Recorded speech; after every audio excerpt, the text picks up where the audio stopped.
Today, we're turning back the clock about 10 years and building an absolute gaming monster from the past. Everything you see here used to be top tier, the kind of parts people dreamed about when building a high-end PC back then. Even this CPU could be overclocked to 5 GHz, which was insane at the time. So in this video, we're going to take a look at each component's profile, see what made them legendary back in the day, and then test them in modern games to find out just how bad, or maybe how surprisingly good. Let's start with the heart of this build, the CPU. Back in 2011, Intel released a true Sandy Bridge warrior, the Core i7-2700K, priced at $330 when it first launched.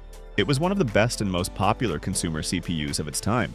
The standout feature of the 2700K is that little K, which meant it was fully unlocked and could be overclocked all the way up to 5.0 GHz with good cooling. And while it wasn't the absolute strongest CPU in the entire market, it was definitely one of the top performers for mainstream users. The i7-2700K became a legend because of its strong performance, incredible durability, and impressive overclocking headroom, which is exactly why people kept using it for more than a decade. That said, the i7-2700K isn't exactly a low-power CPU. It pulls around 95 watts, which means you really need a decent cooling solution if you want it to run reliably. I'm using a basic dual heat pipe air cooler. Nothing fancy, but enough to keep the 2700 Kelvin under control. And honestly, about 10 years ago, this type of cooler was everywhere.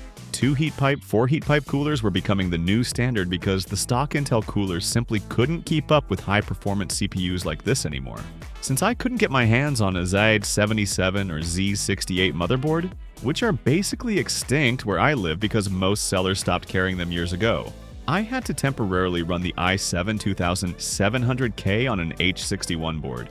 Yeah, the H61 can't overclock and definitely doesn't unleash the full potential of the 2700K like a proper Z-series board would, but it's good enough to keep the system running smoothly for basic tasks and lighter games. And honestly, with old hardware becoming rarer every year, having an H61 that still works feels like a small miracle. At the very least, it lets me keep this Sandy Bridge build alive while I continue the hunt for a more suitable motherboard. Next up, I threw in a 256GB SATA SSD, a capacity that feels tiny by today's standards, but around 10 years ago, this was considered premium hardware. Back then, upgrading from an HDD to an SSD felt like your entire PC had gone through a full-on evolution. And the price? A 240 to 256 gigabyte SSD between 2013 and 2015 would usually cost somewhere between $100 and $200. That was a lot of money at the time. High enough that SSD were viewed as a luxury upgrade rather than something every PC builder automatically included. For the RAM, I went with 2 8GB sticks, giving us a total of 16 gigabytes, which about 10 years ago was considered a lot. Most people were still running 4 gigabytes or maybe 8 gigabytes if they were balling out, so hitting 16 gigabytes basically put you in the high-end category. RAM prices back then were pretty spicy too. A standard 16 gigabyte kit, 2x8 gigabytes, without heatsinks usually cost around $60, which was considered a fair deal for the performance you got. But if you wanted the nicer looking RAM, the ones with steel heat sinks or even early LED accents, the price could jump to almost double just for the aesthetics and slightly better cooling. To give this build a proper home, I went with a CMS era case, a design that instantly reminds you of old-school library computers or the early Windows 98 era. The boxy shape, the simple lines, and that slightly rugged look all bring a kind of nostalgia that modern cases just can't replicate. But what surprised me the most wasn't the design, it was the build quality. The steel frame is thick and incredibly sturdy, the kind of durability you can feel the moment you pick it up. Even though the top panel has some heavy rust from years of use, the inside is still clean, bright, and surprisingly well preserved. And honestly, that's something a lot of modern cases struggle to capture. Today's cases prioritize aesthetics, tempered glass, RGB everywhere, fancy airflow patterns, but they rarely have that built-to-last toughness that older cases like this carried effortlessly. For the power supply, I'm using a 400-watt PSU, which sounds fine on paper, but there's a catch. It doesn't have any 80+ efficiency rating, meaning its real usable power is closer to 300 watts.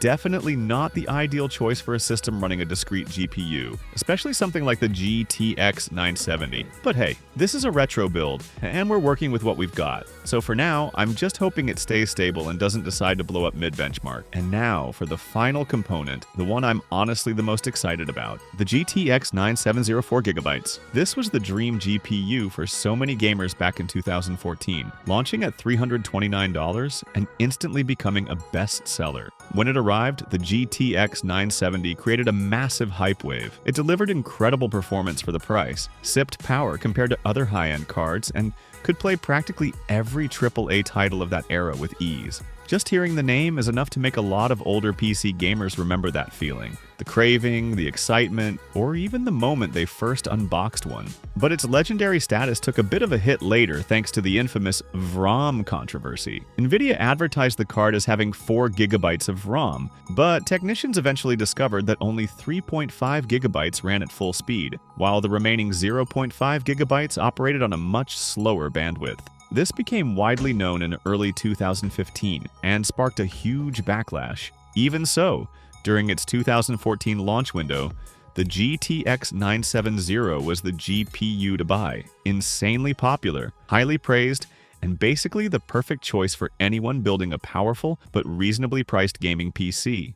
Now it's time for the real test, gaming performance. We're going to run this build through a series of modern titles to finally see whether it still holds up today, or if it's officially crossed into pretty bad territory. Starting off with CS2 at 1080p running on high settings, the system manages to stay around 60 FPS, just enough for a fast-paced shooter like this. The CPU is definitely working hard, sitting above 90% usage most of the time, but it still holds a stable rhythm without major hiccups. Average FPS floats right around that 80 FPS mark. It's not a high frame rate by modern standards, but for casual gaming and basic entertainment, it gets the job done well enough. Switching over to Minecraft, the first result isn't great. FPS drops below 10, which is, yeah, pretty much unplayable. But that's on max settings, so let's dial things back a bit. After lowering the render distance to 8 chunks and setting graphics to fast, the FPS shoots way up, hovering around 150 FPS, and sometimes even pushing past 200.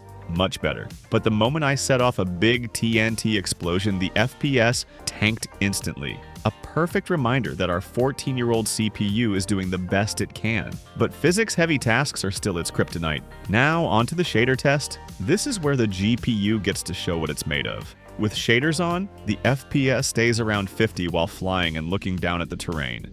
Not ultra smooth, but definitely playable and honestly pretty impressive for hardware this old. Moving on to GTA 5, running on high settings, this setup is surprisingly well balanced. The FPS stays in the 80 to 90 range, which is honestly still great even by today's standards. Performance is smooth throughout the entire test, and remember, this is all happening at the highest preset. Next up is Fortnite. Once you're in a match, the FPS hovers around 80 FPS. The CPU is definitely working overtime here, and you'll notice a few small drops during heavy moments, but nothing severe enough to ruin the gameplay. Overall, it's still very playable and far better than you'd expect from a decade-old CPU-GPU combo.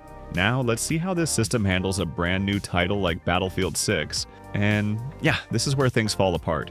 Both the CPU and GPU get pushed to their absolute limits, and the FPS barely reaches 10 frames per second. It's choppy, sluggish, and honestly pretty painful to play. This is the point where our 10-year-old build officially hits its wall against modern AAA games. That said, you can squeeze out a bit more performance by dropping everything to the lowest settings. But even then, don't expect miracles.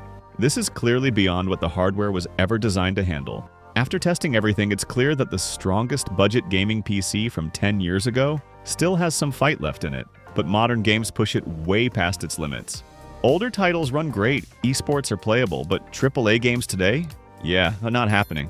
Still, it's crazy fun seeing how far this relic can go. Thanks for watching.